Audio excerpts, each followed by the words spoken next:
بسم اللہ الرحمن الرحیم۔ السلام علیکم۔ بنی اسرائیل میں ایک عبادت گزار شخص تھا جو لوگوں سے الگ رہ کر عبادت کیا کرتا تھا۔ وہ ایک طویل مدت تک اپنی عبادت گاہ میں عبادت کرتا رہا۔ بادشاہ صبح شام اس کے پاس حاضر ہوتا اور اس سے حاجت وغیرہ پوچھتا تو وہ جواب میں کہتا کہ اللہ عز و جل میری حاجت کو زیادہ جانتا ہے۔ اللہ عز و جل نے اس کی عبادت گاہ پر انگور کی ایک بیل اگا دی جس پر روزانہ انگور لگتے۔ جب اس عابد کو پیاس لگتی تو وہ اپنا ہاتھ بڑھاتا تو اس سے پانی بہہ نکلتا، وہ اسے پی لیا کرتا۔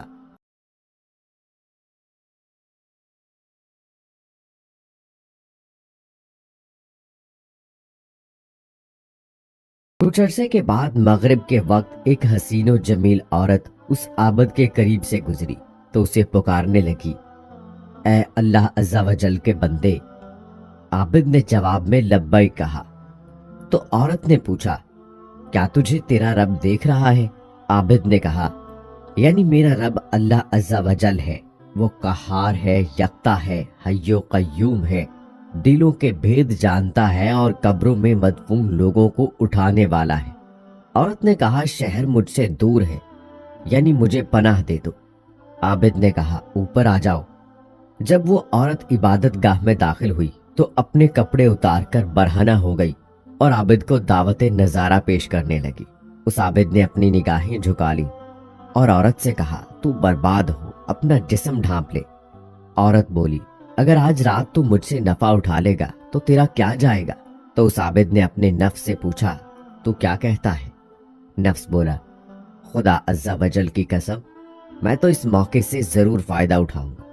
عابد اپنے نفس سے بولا، تیری ہلاکت ہو، تو گندھک کا لباس اور آگ کے انگارے چاہتا ہے اور میری اتنے عرصے کی عبادت ضائع کرنا چاہتا ہے۔ کیا تو نہیں جانتا زانی کی بخشش نہ ہوگی اور اسے منہ کے بل جہنم میں دھکیل دیا جائے گا؟ جہنم کی آگ کبھی نہ بجھے گی اور نہ ہی فنا ہوگی۔ مجھے اندیشہ ہے کہ اللہ عز و جل تجھ پر ایسا غضب فرمائے گا کہ پھر کبھی تجھ سے راضی نہ ہوگا۔ جب اس کے نفس نے اسے مزید ورغلایا تو وہ عابد بولا، میں تجھے دنیا کی ہلکی آگ پر پیش کرتا ہوں، اگر تو نے اسے برداشت کر لیا تو تجھے آج رات اس عورت سے نفع اٹھانے دوں گا۔ پھر اس نے چراغ میں تیل بھرا اور اس کی بتی کو بڑا کر دیا۔ وہ عورت بھی یہ سب باتیں سن رہی تھی اور عابد کا عمل دیکھ رہی تھی۔ پھر اس عابد نے اپنا ہاتھ بتی پر رکھا تو اس نے ہاتھ نہ جلایا تو وہ بتی سے بولا، کیا ہوا، جلاتی کیوں نہیں؟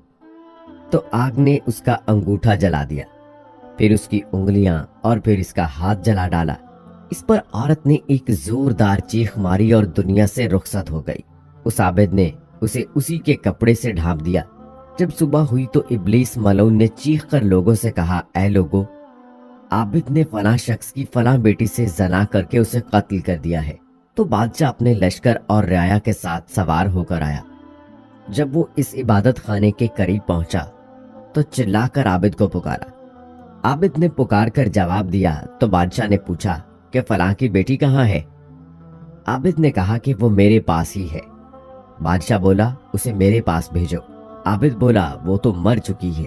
بادشاہ بولا، جب وہ زنا پر راضی نہ ہوئی تو نے اسے قتل کر دیا۔ پھر اس عورت کو وہاں سے اٹھا لیا گیا اور عابد کو قید خانے میں ڈال دیا گیا۔ وہ لوگ زانی کو آرے سے کاٹ دیا کرتے تھے۔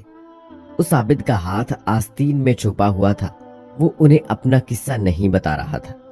پھر اس کے سر پر آرا رکھ دیا گیا اور جلادوں سے کہا گیا کہ آرا چلاؤ، تو انہوں نے آرا چلا دیا۔ جب آرا اس کے دماغ تک پہنچا تو اس کے منہ سے آہ نکلی، تو اللہ عز و جل نے جبرائیل علیہ السلام کو بھیجا، اس سے کہو کہ یہ کچھ نہ بولے، میں اسے دیکھ رہا ہوں، میرا عرش اٹھانے والے اور آسمان کے مقیم فرشتے رو رہے ہیں۔ مجھے اپنی عزت و جلال کی قسم، اگر اس نے دوسری مرتبہ آہ نکالی تو میں آسمانوں کو زمین پر گرا دوں گا۔ تو اس نے مرتے دم تک نہ ہی کوئی آہ نکالی اور نہ ہی کوئی اور بات کی۔ جب اس کا انتقال ہو گیا تو اللہ عز و جل نے عورت کی روح واپس لوٹا دی، تو وہ بولی، خدا عز و جل کی قسم، یہ مظلوم تھا، اس نے زنا نہیں کیا تھا، میں ابھی تک کنواری ہی ہوں۔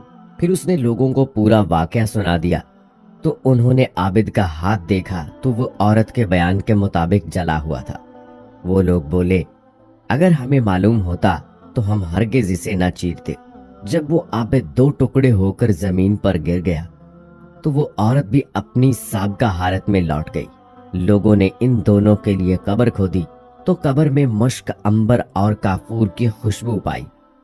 جب وہ جنازہ ادا کرنے کے لیے ان کے پاس پہنچے تو آسمان سے ایک منادی نے انہیں ندا دی، ٹھہر جاؤ، پہلے ملائکہ کو جنازہ پڑھنے دو۔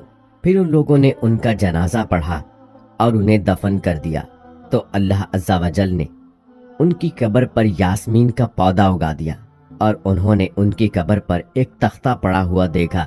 اس پر لکھا تھا کہ اللہ عز و جل کے نام سے شروع، جو نہایت مہربان اور رحم والا ہے۔